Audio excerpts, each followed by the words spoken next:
Hey guys, welcome back to my channel music shorts. आज के lesson में हम अपने सॉफ्टवेयर को अच्छे से देखेंगे। हमने सॉफ्टवेयर को इंस्टॉल कर लिया है एंड हमारे सामने कुछ इस तरह से स्क्रीन आ रहा है। ठीक है। सबसे पहले हमारे पास बहुत सारे ऑप्शन हैं यहाँ पर, जैसे बीट सिंक हो गया, ये एफएक्स का ऑप्शन हो गया, ये सैम्पलर का ऑप्शन हो गया, बहुत सारे ऑप्शन हैं। यहाँ पर हम हर एक ऑप्शन को आगे आने वाले लेसन्स में टॉपिक बाय टॉपिक कवर करेंगे ताकि ये बहुत ज़्यादा कंफ्यूजिंग ना हो।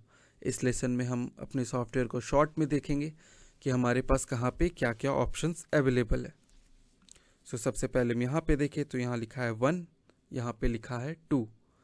ये हो गया हमारा डेक 1 जहाँ पे हम अपने ट्रैक 1 को लोड करेंगे, एंड ये हो गया ट्रैक 2 जहाँ पे हम अपने ट्रैक 2 को लोड करेंगे। ठीक है।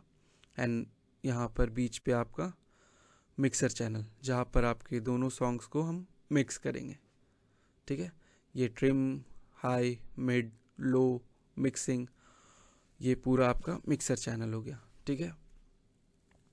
उसके बाद हम यहाँ पर सबसे ऊपर देखें तो यहाँ पर हमारे पास परफॉर्मेंस का ऑप्शन है। यहाँ पे हम राइट क्लिक करेंगे, एक्सपोर्ट पे राइट क्लिक। अब हमारे पास कुछ इस तरह से स्क्रीन आ रहा है।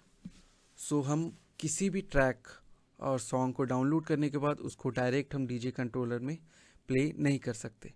वो डीजे कंट्रोलर उस ट्रैक को रीड कर ही नहीं पाएगा। इसलिए हम किसी भी ट्रैक और सॉन्ग को डाउनलोड करने के बाद उसको सबसे पहले हम सॉफ्टवेयर पे लेके आते हैं। सॉफ्टवेयर उसको एनालाइज करता है एंड उसके बाद हम यहाँ से उसको किसी भी पेन ड्राइव और स्टोरेज डिवाइस में एक्सपोर्ट करते हैं। ठीक है। उसके बाद हम डीजे कंट्रोलर में उस ट्रैक को प्ले कर पाते हैं।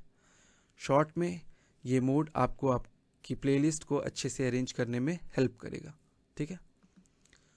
यहाँ पर हम वापस परफॉर्मेंस मोड पे क्लिक करते हैं। अब हर एक डीजे कंट्रोलर में हमारे पास बहुत सारे फीचर्स नहीं होते, स्क्रीन नहीं होता जहाँ पर हम अपने ट्रैक की डिटेल्स को देख सकते हैं। इस मोड में हम अपने सॉफ्टवेयर को अपने लैपटॉप से और मोबाइल से अपने डीजे कंट्रोलर में कनेक्ट करके सारी डिटेल्स को देख सकते हैं। ठीक है। उसके बाद हमारे पास ये दूसरा ऑप्शन है 2 डेक हॉरिजॉन्टल का। इस पे हम राइट क्लिक करेंगे, हमारे पास कुछ और ऑप्शंस आ रहे हैं। 2 डेक वर्टिकल। यहाँ पर आपके पास deck 1, deck 2 and mixer vertical layout में आपके सामने आ गया है। दोनों में कोई भी फ़र्क नहीं है, बस आप लेआउट अपने पसंद के हिसाब से सेलेक्ट कर सकते हो। ठीक है। एंड यहाँ पर आपके पास 4 deck horizontal and 4 deck vertical का भी ऑप्शन आ जाता है। यहाँ पर हमारे पास 4 डेक्स आ जाते हैं, 1, 2, 3, 4 एंड 4 मिक्सर चैनल भी आ जाते हैं। ये थोड़ा एडवांस हो जाएगा, इसलिए हम वापस 2 डेक हॉरिजॉन्टल पे जाते हैं। आप अपने पसंद के हिसाब से 2 डेक वर्टिकल भी सेलेक्ट कर सकते हो। उसके बाद हमारे पास ये एफएक्स और सैम्पलर का ऑप्शन आता है। इन चीज़ों को हम आगे आने वाले लेसन्स में सेपरेटली देखेंगे। अब हमारे पास यहाँ मिक्सर हाइड करने का भी ऑप्शन है। यहाँ पे हमारे पास रिकॉर्डिंग करने का ऑप्शन है। यहाँ से आप अपनी प्लेलिस्ट को रिकॉर्ड कर सकते हो।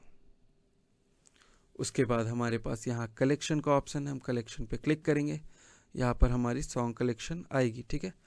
फिलहाल के लिए हम डेमो ट्रैक 1 को राइट क्लिक करके डेक 1 पे ड्रैग करते हैं। ठीक है। ये ट्रैक खुद ब खुद डेक 1 पे लोड हो जाएगा एंड डेमो ट्रैक 2 को डेक 2 पर। ठीक है।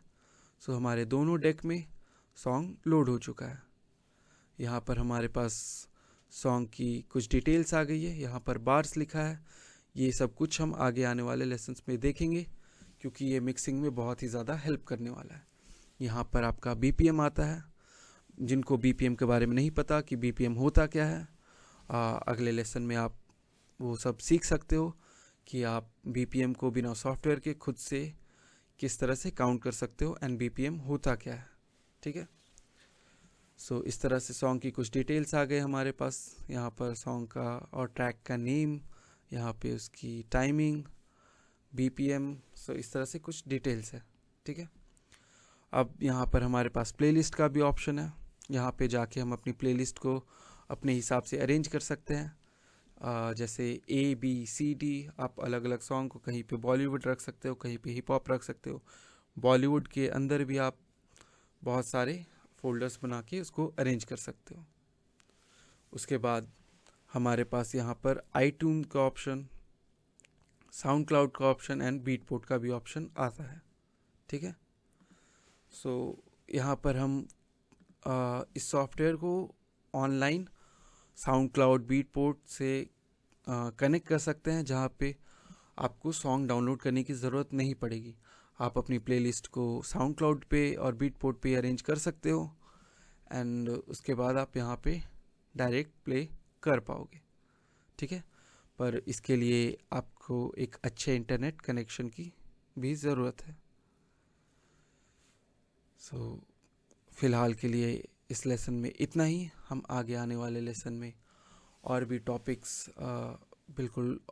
और भी options topic by topic cover करेंगे, जिससे ये बहुत ही इजी हो जाएगा। सो मिलते हैं हम अगले लेसन में। सी यू गाइस।